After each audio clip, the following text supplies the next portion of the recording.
Thomas Beikman, thank you very much for agreeing to share your memories of your time in People's Temple, Jonestown.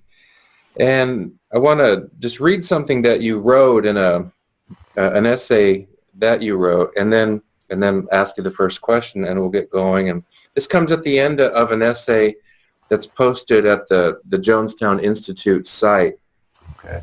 Right at the end of the essay, you say, I just want people to know that what happened in Jonestown can happen again and again, anytime people put their faith in a person. Anyone can end up in a mess. Sometimes things start off good and then go astray. You say, I hope people will read this, that is the essay that you wrote, and think for themselves. And that's kind of our goal here, to, of course, to discuss an event that's historically important, that you that you happen to be on the scene. It's a historically important event, but there's also, something important about what you say there about learning from what happened. And so that's what I'm hoping we can do. Just to get things started, you have the unusual experience of having been in the People's Temple, or being in People's Temple from very early, going back to Indiana. You actually grew up in the People's Temple. Exactly. What are your memories of People's Temple as a child, when you think about the childhood, As programs? as a child, it was just going to church. I didn't think anything other of it. Yeah. I mean, but what were the programs like? Just if you went on a typical Sunday, what would a program be like, say, as an 8 or 9-year-old in the temple? Well, they were very long. I mean, he'd have services that would last 4 and 5 or 6 hours. Wow. Yeah. Yeah. That would be a Sunday morning. Yeah. Or maybe just around noontime they'd break, and then 6 o'clock he'd hit it again at night. And were the kids expected to sort of sit there along with the adults, or did they have special things for the kids to do? No, they just sit there. I mean, through a 6-hour service, I mean, let's say, you're 10, you're 12, but there's no particular kids program. So sometimes in church, the kids have their own program while the adults are in service. But I didn't see anything like that. It wasn't like they had the daycare in the church or anything. Yeah. Usually the kids had to sit there and enjoy it all the time. Yeah, that's a long service. Yeah, and don't fall asleep. Don't fall asleep. Oh. Yes, but somebody go cocky. Is that right? Wow. Yeah. So, I mean, when you think about growing up in the temple, and you reach back, it's a long time ago, but you reach back, what are your earliest memories, or what are just early memories you have of being in the temple? I can go back to when we were living on 6th Street in Beach Grove. And is that in Indiana? Yeah. It's south of Indianapolis, just a touch. Yeah. But anyway, my mom was in with Archie Imes and all them, and he was the one trying to adopt her. So that created a whole bunch of trouble. His mom was white, he was black, and anyway, she wouldn't listen to nothing family members tried to tell her. My dad said he thought she was hypnotized at one point.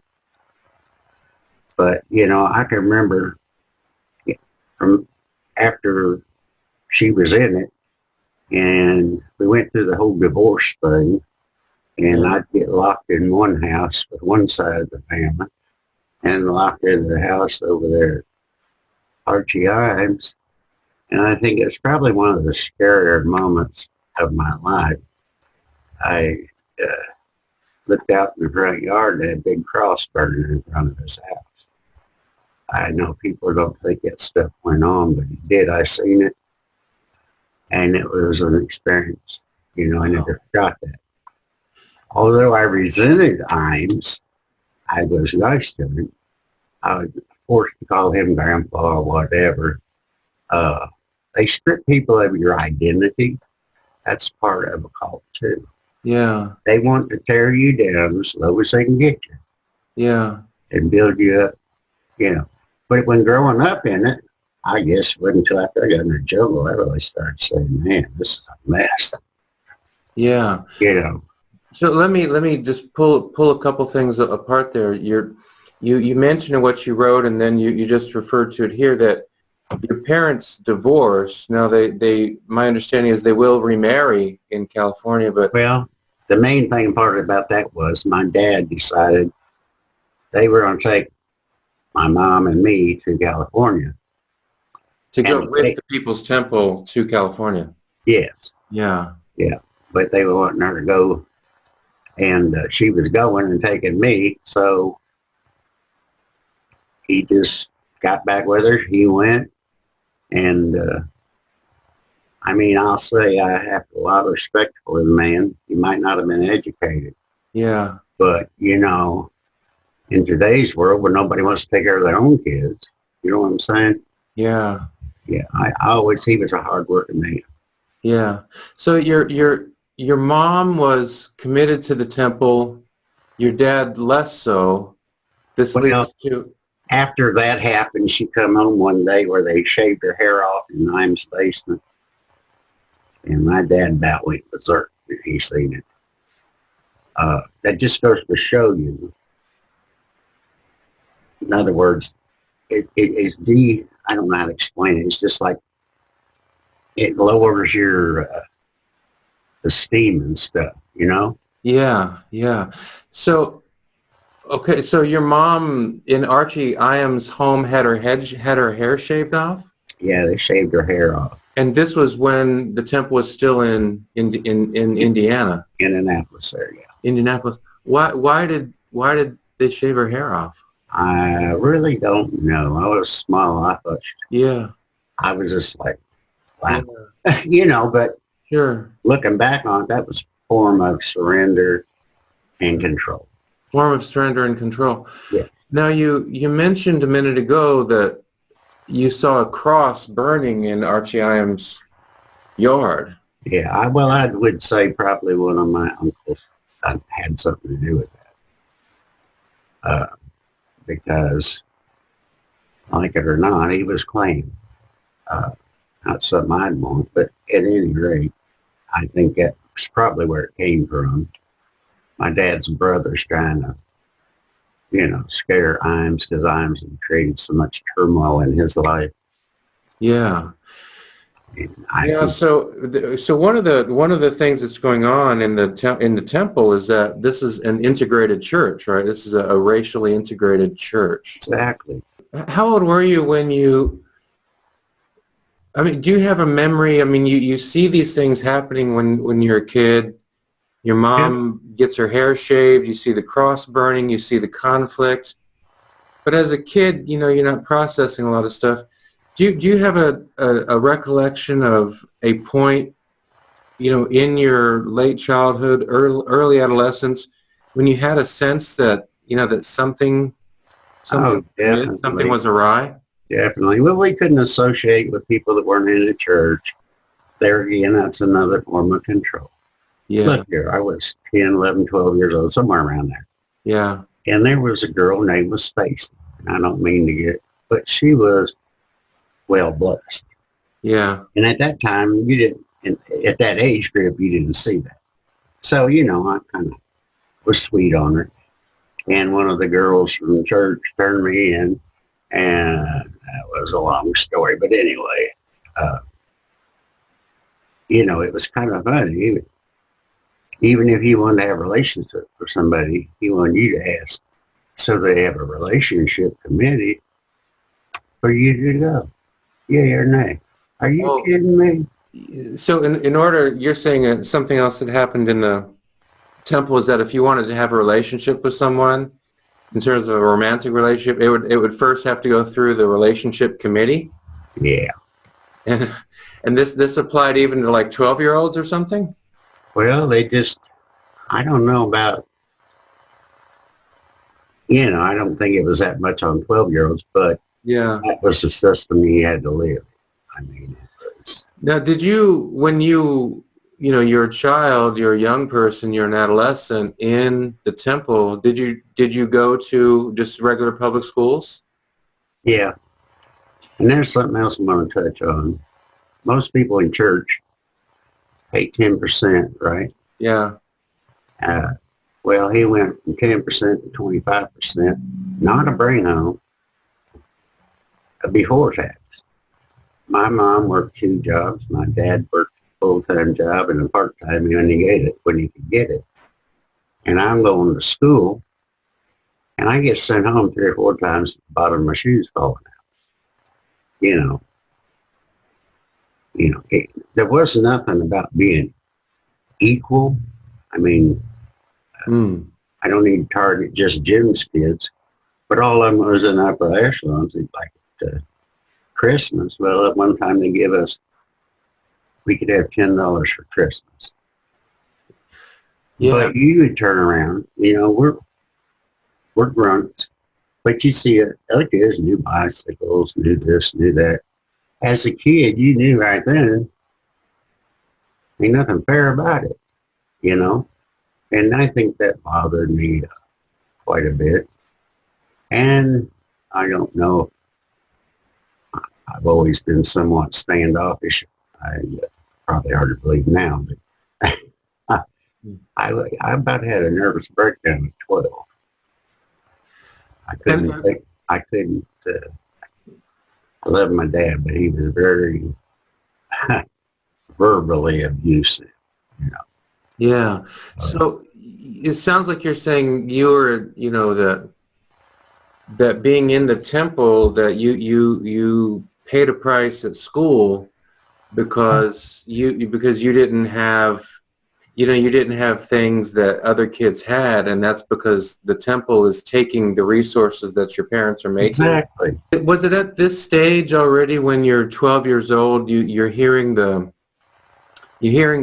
language of equality and all of that, and you're thinking,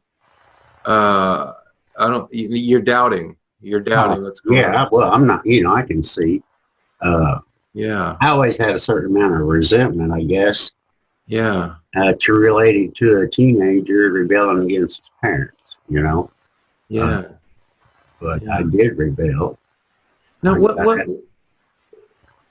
was it about the temple that was so attractive to your mom? I mean, that she made such great sacrifices. My mom believed in the Lord. She believed, had strong belief in that, and she wanted to do missionary work. And Yeah. So she felt that like this was, I mean, did it seems, correct me if I'm wrong, but it seems like, in the 50s, late 50s, this seems like this is a Christian group. right. But by the time we get into the mid 70s, this seems like there's not a lot of identifiable Christianity anymore. Now we're looking at a radical political movement. Yeah, he could throw the Bible down, jump on it, strike me dead, and all that stuff. Yeah. A normal person would have got up and walked out. Did your mom ever? Did she see that, or did she continue to believe that it was a Christian movement? That's the one good thing. I had to talk to her out there. We snuck off so we could actually talk without anybody hearing us. And I told her I resented it. She says, I'm sorry. She says, I know I made a wrong choice. She said, but I can't do nothing about it now, She said she made a wrong choice by going into the temple? Yeah. This conversation you had with her was in Jonestown?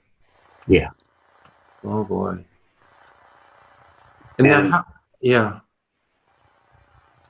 I'm sorry. How long was your family actually in Jonestown? Well, my dad went with the first 20 that cleared the jungle. Wow. Like I say, he was a mule when it come to working. Yeah. I inherited that because, Yeah. I never had one day unemployment. Yeah. So, and Wow. I'm kind of proud of that. Yeah. Yeah. So So your dad was one of the very first down there. him and the Touches and a few others. Yeah. And they actually had Himes over there at one point, but he created so much turmoil with powers to be there at the time, and he always wanted to be in charge of everything. Yeah. When did you and your brother and your mom arrive in Jonestown? Well, my dad went first, then my mom went about 5 years later, 5 years later. and my brother went with her. So So I hadn't seen any of them for quite some time. I really think that if it wasn't for wanting to see them, I'd have hit the streets. I mean, really, so you really didn't want to go to Jonestown, no. And a lot of people didn't want to. really? It was, you know, Yeah. he didn't care who he killed or anything else as long as he remembered how to spell his name. You mean Jim Jones? Yeah. So, he got what he wanted. Yeah. What's your very first, again, it's a long time back, but do you remember what your first impression was of Jonestown when you arrived? Shock. Hot, yeah. Shock. Oh, shock, you said. Shock. Shock. Why shock? We went off the main road into the road that went to Jonestown. Well, Yeah. I couldn't believe how thick the jungle was. It was so thick and dense that you might got a ray of sunshine coming through the canopy somewhere. Wow. I mean, it was kind of weird. The night I got there, Yeah. they must have killed all the chickens anyway. They had chicken that night. And I have you to know, that was the only time I see meat over there other than some salted pork. Ugh. But anyhow, Yeah. Yeah. and I didn't eat that night because I just was too upset and all up and down the road and stuff. Oh, right. Yeah. But not other than that, there was no meat. When you take people and you work them 15, 20 hours a day or 40 hours or 60, whatever you end up working, Yeah. then you only feed them rice. Only what few I'm saying? guys. Yeah. You limit their sleep. Yeah. The food's nasty. And the conditions suck. A lot of people had that. They'd like to put out there how nice it's going to be, this, that, and the other. Well, yeah. All a smoke screen. Tell me about the living conditions. Did you the place you slept? What, like, how many people how many people were in the same place and all that? He had a hut, and it was big enough. It was tall enough where they put 3 bunk beds in. Yeah. One on the right, one on the left, and the same on the other side. Yeah. And then you put 2 people up in the roof section. Yeah. Wow. But, yeah, Now, was very crowded. very crowded. How long were you in Jonestown altogether? I don't know exactly. I think it was 2.5 years or something like that. 2.5 years. Did you adjust to it? I mean, did you get to a point where you kind of liked being there, or did you hate the thing from the beginning to end? Well, I didn't much care for it, but what are you going to do? Once you're there, they take your passport, anything else. They took your passport? Took all that stuff right up front. Yeah. So and he had people in Georgetown, like if you go into the embassy or something, he Right. had a plant or something in there or somebody watching it. At any rate, somebody tried that once and they got him back and, Yeah. One of the things that strikes me about, things I've heard you say in other interviews and things you've written. I mean, one of the real puzzles for me has been listening to people, look back on Jonestown and say, despite what happened on November 18, 1978, Jonestown was a really beautiful thing. And of course, it's really hard for me to understand. It's impossible for me to understand. And I'm just interested in what are your own thoughts about that? You know, the only thing I think about that is that the other people that were there, that you were friends with, you could enjoy time with them a little bit if you had any time. Yeah. Other than that, no. You had to be careful because they take the best friend, family member, have somebody come to you and tell you something, you don't tell it, then you're up on the drugs, so to speak. Yeah. You said the food's not good. When I first went, first day I ate, it was rice and flour water gravy, and first day I picked out the bugs. Oh, yeah. After a while, it's protein, might as well eat. Yeah. They fly over the pot. Yeah. You know what I'm saying? Wow. And I'm the one that made all the cook pots. They're made out of 55-gallon drums. You mentioned this, that you were involved in making those things. Yeah. I did mechanics and welding and a little bit of machining. So the only word that comes to my mind, the vats that, things are cooked in. That's what they used, yeah. Yeah. Yeah, every time I look at it, I think. Of course, obviously the reason that comes up is because of what was in the vat on November 18th, Exactly. 1978. Do you have a memory of these times when, word would come that we're going to have guests from someplace? Oh, yeah. So we need to put on a good performance for them. Do you remember that? Yeah, all the time. Yeah. Yeah, it was all act like everybody's just happy. And in them pictures, you see there's real food out there. Yeah. You know? I think we got eggs one time. Guess what part of the egg we got? What's that? They ground up the shells and put it in peanut butter and made you a sandwich with it. Wow.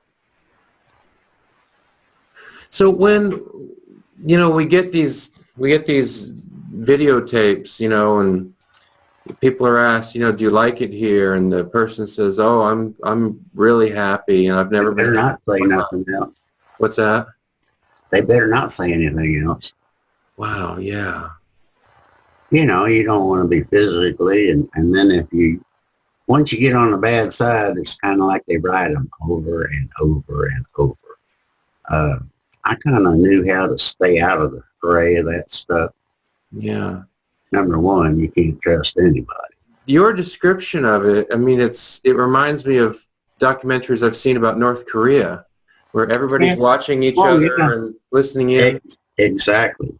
Yeah. They don't step outside, you know what I'm saying? Yeah. They're dire consequences. It was really,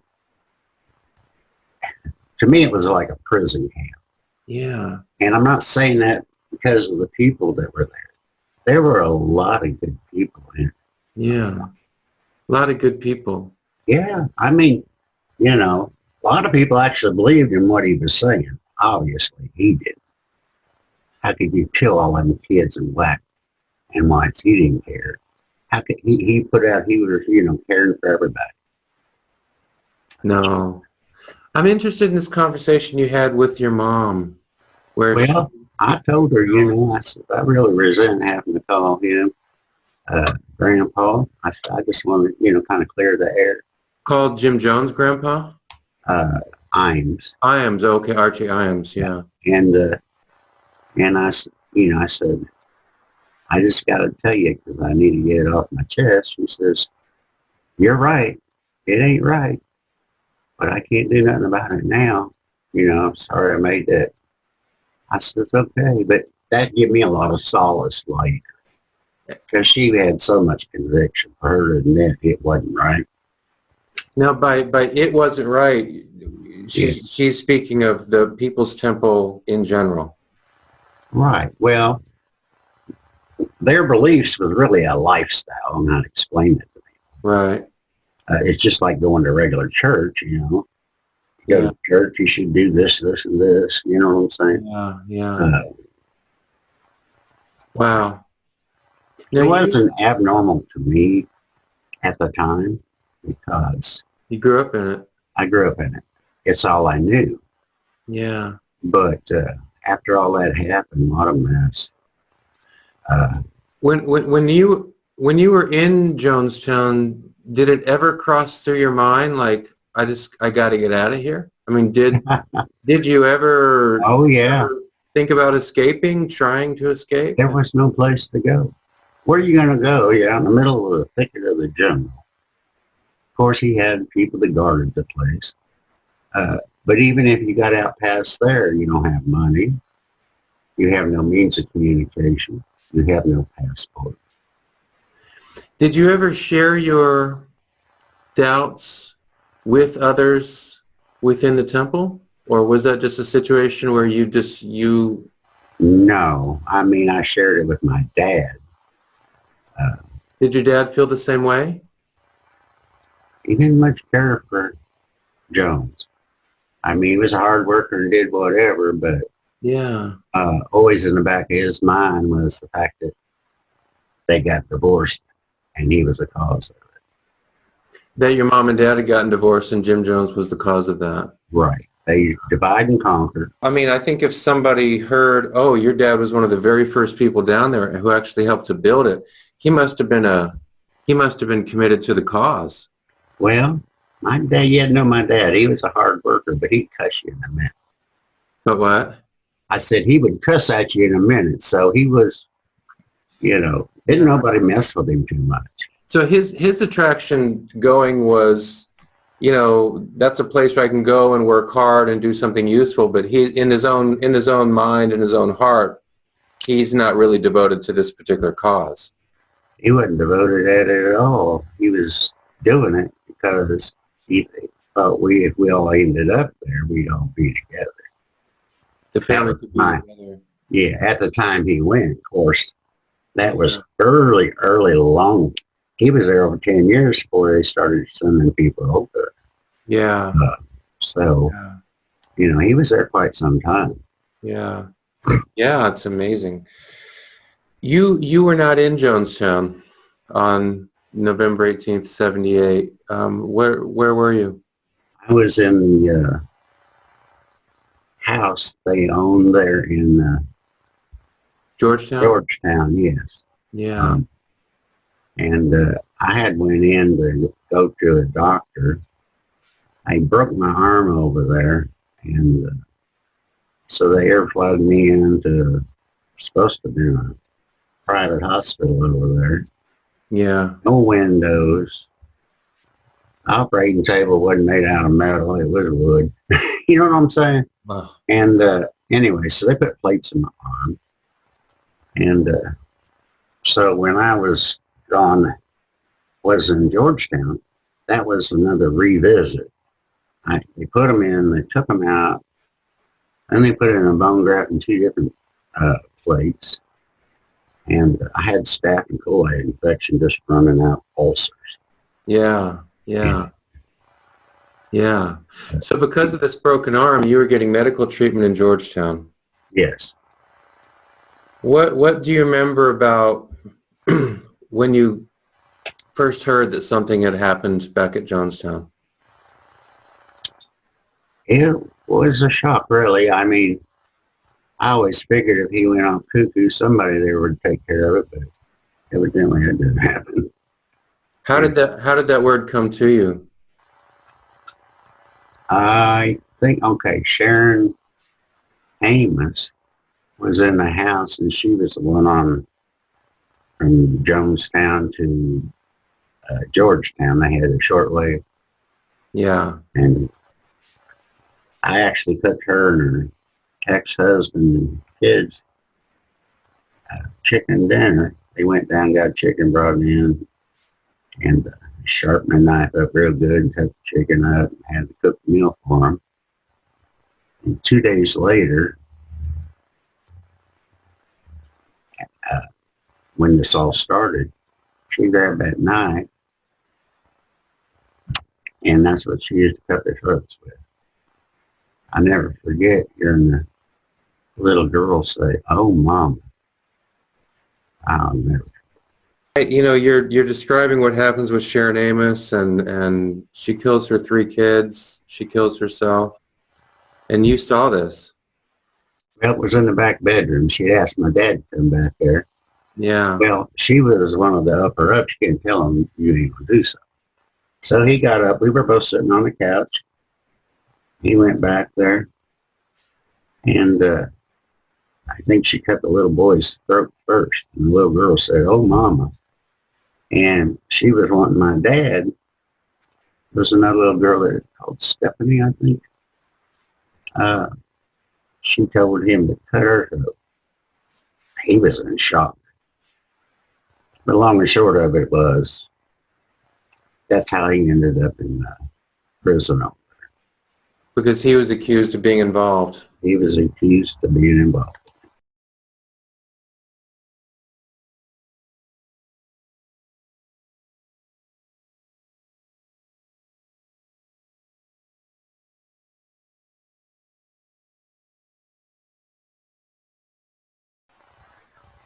How did that case resolve itself? How did that case end up? He was in prison 5 years, if I remember correctly.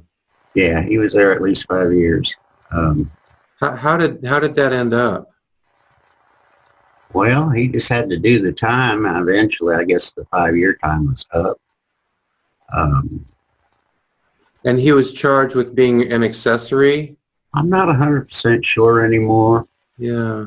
You'd have to do a little digging on that. I've got letters from the prison, and I'm sure it's got a lot of info on there that I'm going to make sure that somebody gets so they can use it, because I can't remember all of it. You know, I mean, it's part of history whether you like it or not. It is. You know. This is an unanswerable question. You know, I don't think there's any way you can really put this into words. But you're in this house. You've heard the news about what's happened at Jonestown. I'm assuming your mind goes to your mom and your younger brother. Exactly. And in the next splitting moment, she's cutting the kid's throat. And in other words, they called there and thought that everybody'd follow whatever she did. In my mind, that's what they thought. What? I mean, that wasn't happening. As you're trying to process all of this, I mean, what did you do? What happened to you? I mean, in that, let's just say that 5 minute, that 10-minute frame, what happened? I think I was in shock too. I think everybody was. That it got to that point. Of course, anybody that wanted to change anything over there would have a fight on their hands, because wow, common sense and just didn't run rampant in the place. So just a few more questions here, and I really do appreciate you talking about this. I mean, I can understand this is tough stuff.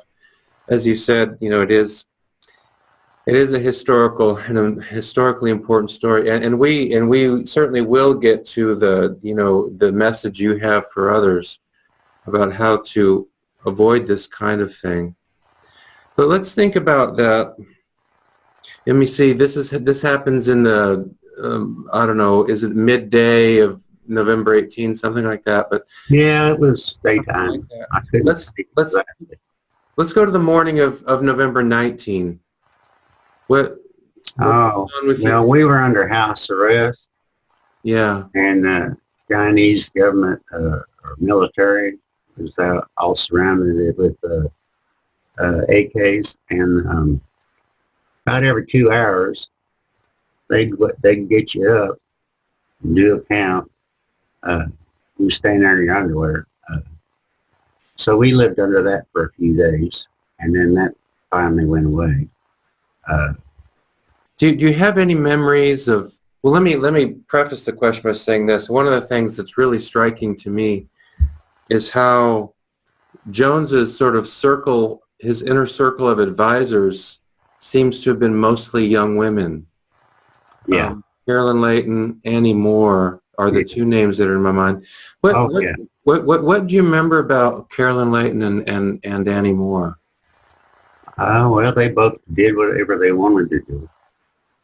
You know. They seem to have more privileges because of their... Oh, yeah, she was driving a brand new Volvo at the time, you know. Volvo. Yeah. Is this back in San Francisco? Yeah. Yeah. And they always said like they're doing stuff for the church. You don't know what they're doing. They had free run. Mm. And they were around the money. I used to collect the money from the people that collected it, and then I would go through the hallways and take it to the back. It's unreal, the money he brought in there. The money Unreal. that came in. That inner circle, Annie, Carolyn, some of the others, did they interact a lot with folks like you, or were they sort of... They had their own... insulated there in their own little world? They kind of had their own people they hung with.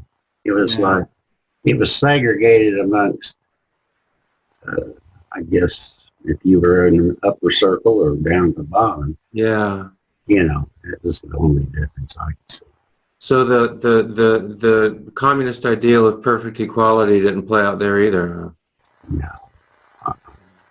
Now, this may be a question that you won't want to answer, and that's fine. You mentioned in something you write or in one of the interviews you gave, the sort of the dreams, you know, the dreams that come with Jonestown. And is there a particular recurring dream that... I can close my eyes. Of course, I finally got it out here most of the time.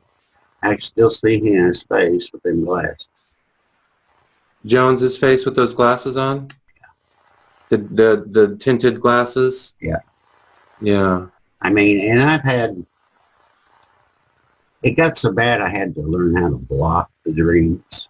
Well, let me ask you this. You say in one of the interviews you did that you went about 30 years without talking about it.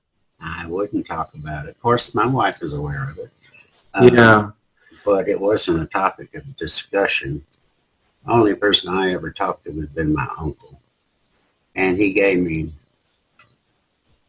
kind of taught me what real life is and how to be productive and put back in, you know what I'm saying? Yeah, yeah. Yeah, and I think much of who I am today is being blessed with having him as an uncle, to be honest with you.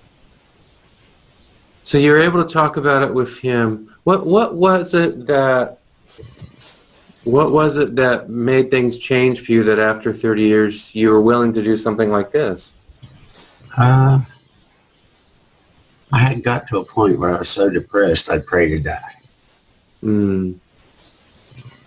And it came to me, you get busy dying or get busy living. Mm. And when you get busy living, you got to do what it takes to get rid of all that garbage. Mm. And, you know, it's crazy. Some of the silly, you hear a song on the radio or something, and back to that time. You know what I'm saying? Yeah, yeah. I remember doing a skit. I can't remember the name of the song. Anyway, there's something happening over here and something happening over there.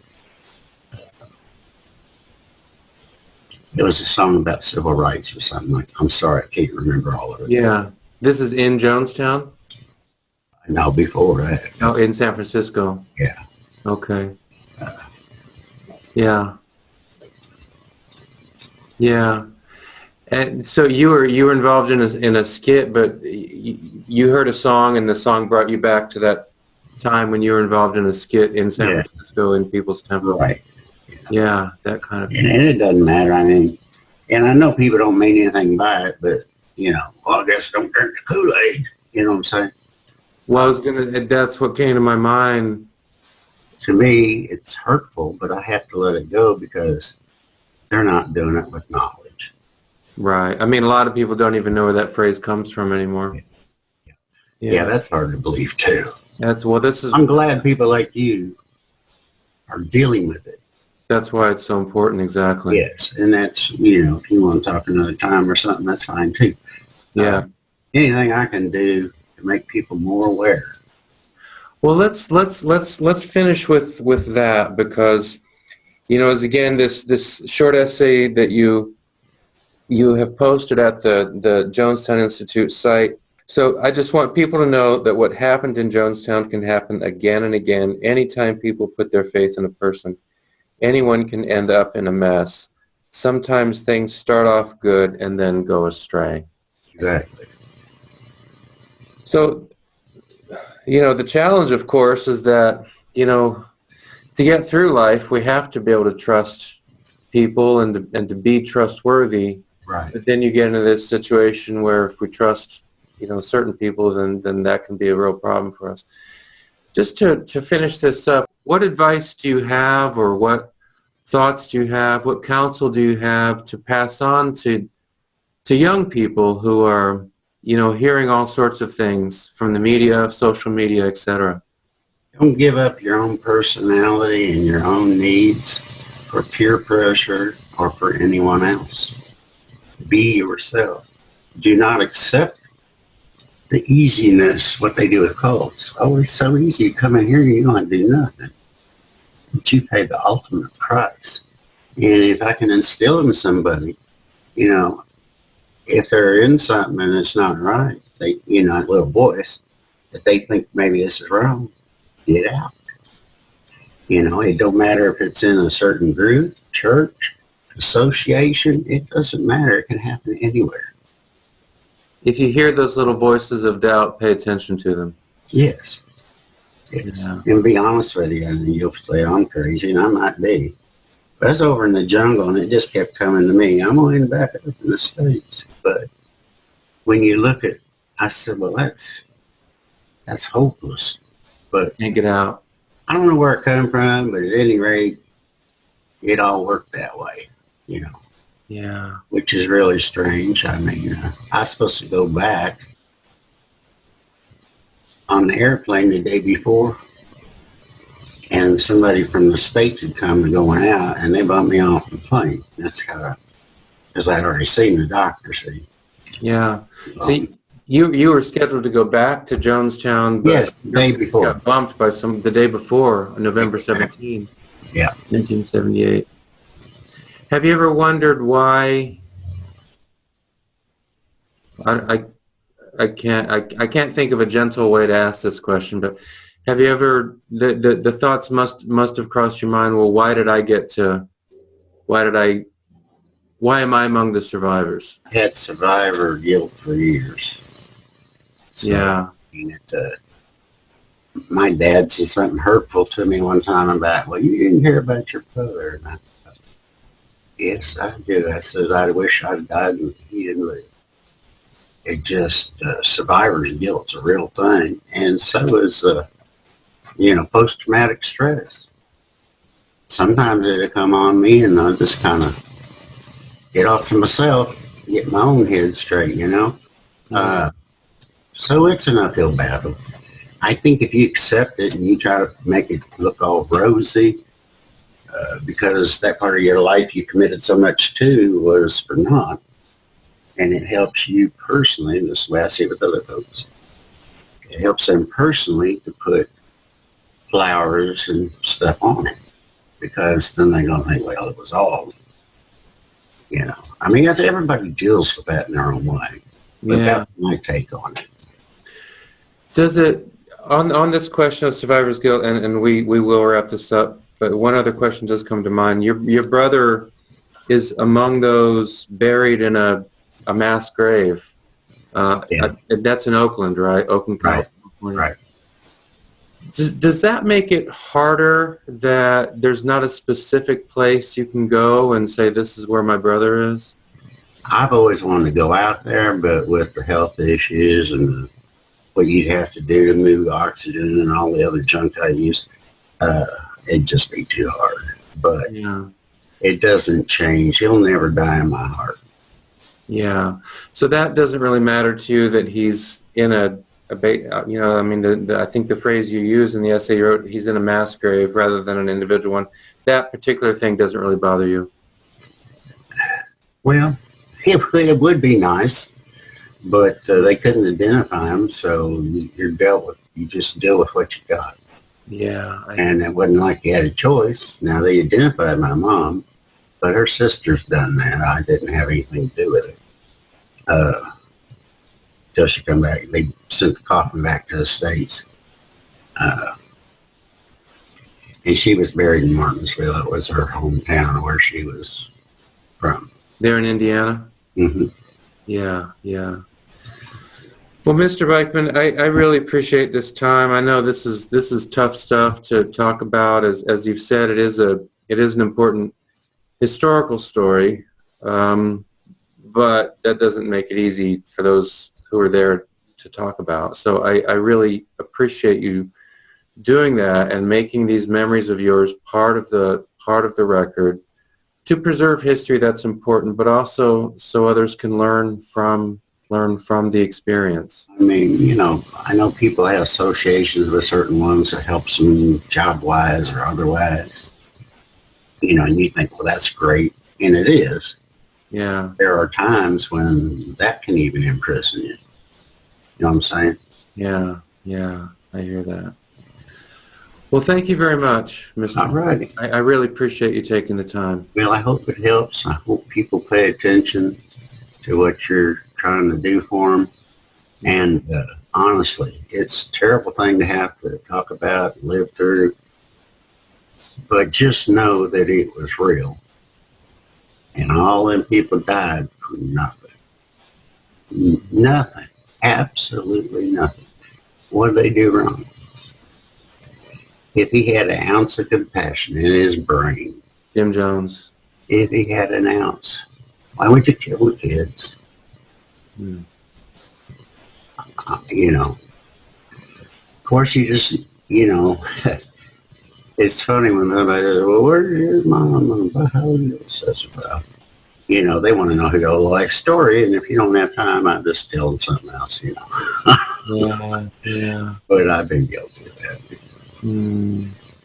No, I'm more open to talking about it than ever. My problem is anymore at my train of thought, I kind of lose it quite a bit. So, yeah. I guess it comes with age. Yeah, I think so. Well, thank you very much. All right. I thank you for teaching what you're teaching here. Yeah, this has been an important discussion. I appreciate it. All righty. Thank you. We'll be in touch. All right. Bye-bye. All right, thank you.